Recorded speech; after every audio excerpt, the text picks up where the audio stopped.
Biz bugün siz biraz sağınmazsa şu estradalardan tayip biraz biz bugün aldın melimizge gelgen tek homuz ayırıp da homuz ulanı küyleni yılacak. Bu arada bu konsertimizin adı Meni Arganım.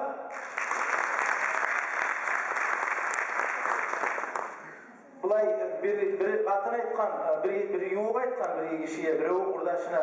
Bilir misin? Hali men gazette bir zat okudum. Ne zat okudum bu ayta? Köp ve söyleyip dursan.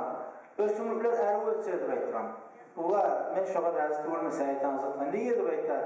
Men kadının ulu iş gününü köp söyleyinse, tek onu çeçekleri yuva sıymasına hiç ösüp gitmeyeni baytıram. Tek hali sizin aldığınızda yılacak. Gulbariya İsmailova, zaslуженная артистка Республики Дагестан, şu zalga sığmaz diyorsun. Geriz harflik takraya başlıyor zamana. Gulbariya İsmailova.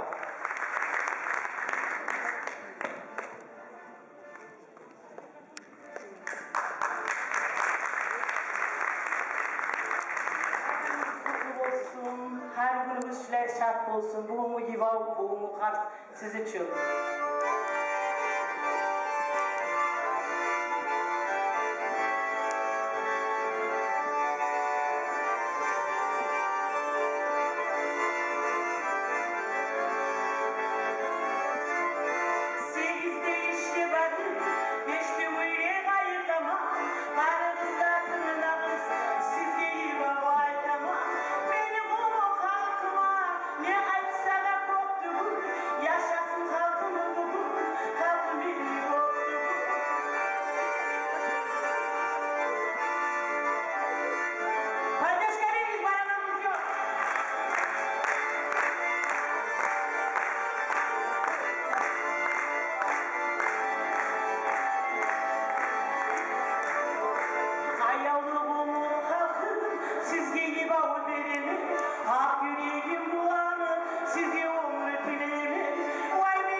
Çık yaşına yeni